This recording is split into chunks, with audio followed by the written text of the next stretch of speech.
How Lightstorm first learned of Alita Battle Angel was through a friend of ours, Guillermo del Toro.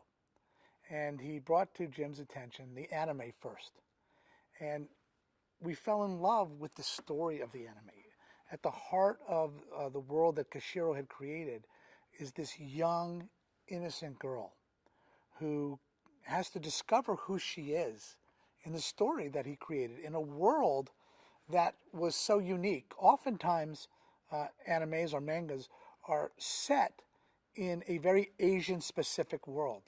Kishiro wrote the story actually to take place in a universal world where Iron City is a melting pot of all societies from around the world that come to gather there, speaking different languages. So he really opened the door for a cinematic translation of Iron City.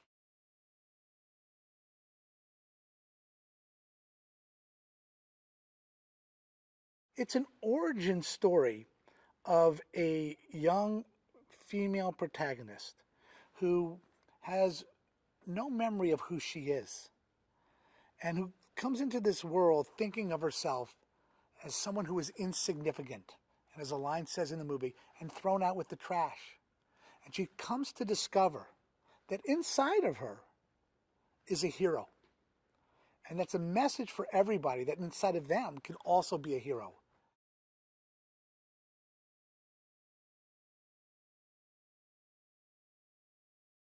It took Jim 5 years to get to a script that he was ready to make. At that same time, however, we looked at the landscape of technology and felt that we could maybe make a movie that Jim had conceived 10 years earlier, which was Avatar. And Jim now had a very tough decision, and it was a tough decision for him, which movie to do, Alita or Avatar. One of the reasons that Jim ultimately chose Avatar is because he thought that by doing Avatar first, the technology that we would learn on that film would benefit Alita in a greater fashion. In fact, having done Alita now, what we have learned is that doing Alita and what we've learned on that is going to have an even greater impact on the Avatar sequels.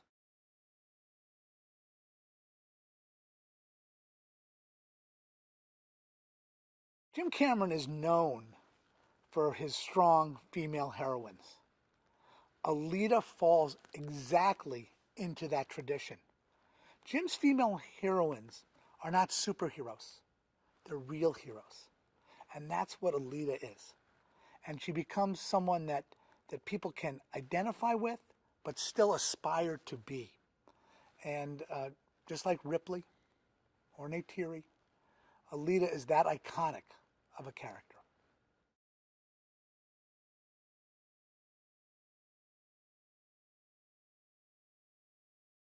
Once we made Avatar and we realized that we were going to be making several sequels, we knew that Jim in the short term was not going to have a chance to direct Alita. So we started to touch base with certain directors that we were excited about. But we couldn't find the right person for a number of years that we would share the parenting of our child, Alita, until Jim had a social lunch with Robert Rodriguez. And at the end of that lunch, Robert said to Jim, Jim, if you're going to be doing Avatar for the foreseeable future, what happens to other projects like Alita? And a light bulb went off on Jim's head. I said, do you have 15 minutes? And Jim brought Robert back inside, and he showed him an art reel that we had created in 2005 for Alita. And Robert got so excited by what he saw. He knew a little bit about the property. He knew there was something Jim was going to do. And Jim said, here, I'm going to give you the script that I wrote that I'm happy with. It was way too long. It was 186 pages. And Jim said, if you could bring it down to a shooting length, you can direct it. On top of that, Jim gave Robert over 600 pages of notes for the story. Robert looked at the work and looked at Jim in the eye and said, I'm not going to rewrite you, because you don't rewrite Jim Cameron. I'm going to edit you. And Robert went away with no deal in place, on spec. And he worked on the script, and he edited the script down to a manageable length. And when we got it back, and Jim and I both read the script, we were both shocked that we weren't missing anything from the longer script. We knew things had been taken out, but the core important themes, the character moments, were all there. And that told us that Robert was the right person to parent this child with.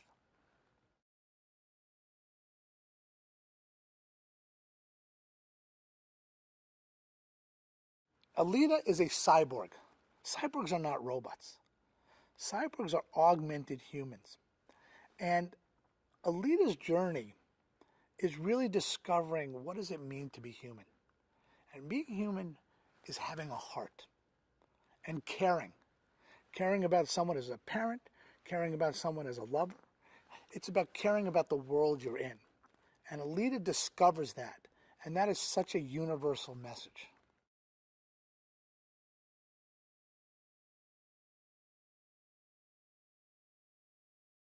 There were 5 great sky cities around the equator on the Earth. Cities that floated in the sky, connected by a space elevator up to them. During the war, 4 of those cities fell, and only 1 remained, the one above Iron City. Masses of population from around the rest of the world at the end of the war came and gathered under Iron City, in its shadow. Iron City existed in a lap of luxury above the city below that was squandering for their survival. And it would take and pillage things from below. Workers down below had to provide Iron City with all of their goods. And all Iron City would do in return is dump its garbage on Iron City.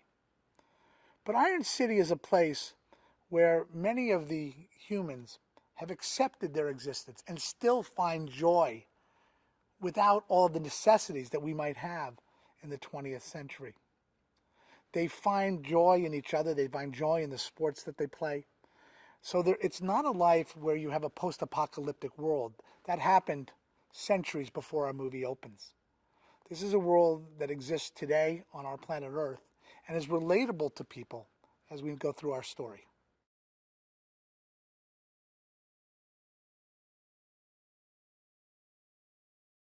The city above Iron City is Zalem. It is always forever out of the reach of the people in the lower world. It's the promised land to them. They aspire to get there, and people are often filled with false dreams of being able to get there, when in fact they can't. In our world, the only way for someone to truly get to Zalem is to win the Motorball Championship and be invited there by the Zalemites to go up there.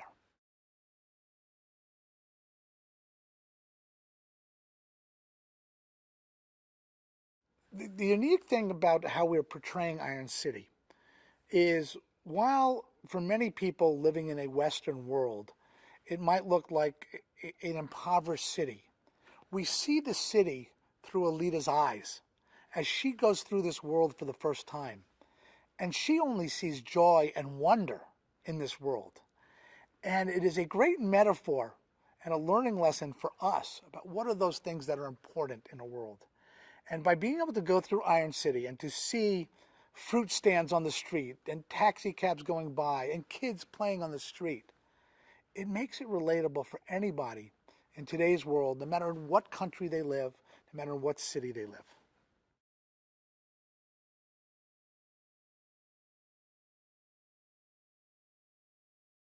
Alita is found in the scrapyard of Iron City, dropped as part of the garbage from Zalem above. And she's discovered by a cyber doctor named Itw. Itw sees her core, just a torso of a young 13-year-old or so girl in this scrap heap. And he goes over to her and he's amazed to find out that she's alive. And he brings her back to his workshop. And he goes down into his basement and he brings up a beautiful porcelain-like body that he's going to attach the cybercore to. It's a body that he had once built for his 12-year-old paraplegic daughter, but never got a chance to complete it in time before she tragically died. So the story becomes really Itw's second chance at fatherhood and Alita's journey of self-discovery.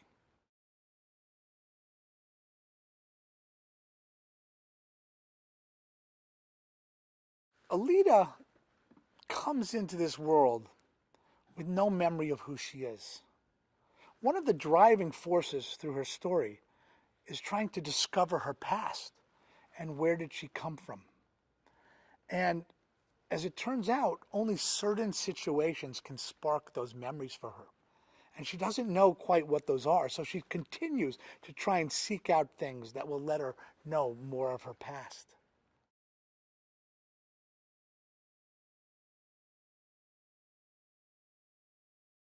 If anybody asks me, about the timing of making Alita, it's not the technology that was so important. It was finding Rosa Salazar to play the character of Alita. Because neither Jim nor I could imagine anyone else today playing that role. Rosa came in and auditioned for Robert in a private audition with him, and Robert shared the audition tape with us. And he said to us that Rosa actually made him cry in the room. And Jim and I saw her tape, and we thought, she's it. But we also knew we had the responsibility to continue to explore. And we did for several months.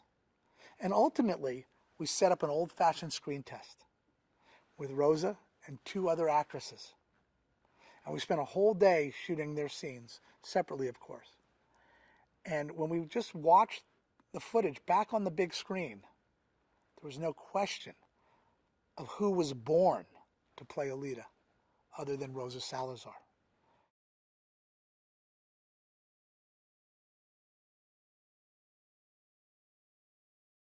The biggest challenge of this film, from a design standpoint, was the character of Alita herself. We wanted to hold true as much as we could to the manga character that Kishiro had created. We went through a very lengthy design process of the character without knowing who the actress was who was going to be playing her. And that enabled us to get into great detail on her initial body, what I refer to as the doll body, with the porcelain inlays and all the detail that Itw spent in preparing the body for his daughter, to the berserker body and its futuristic style that Alita ultimately adopts into. But it wasn't really until we cast Rosa that we could finalize the most important element of the design, the face.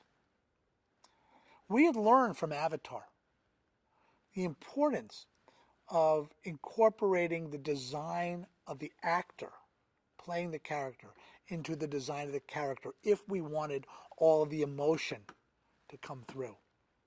So we used Rosa's face as inspiration to ultimately evolve Alita's face into. We would do a complete scan of Rosa's head. We would build Alita's head in 3D. We would mold and model that.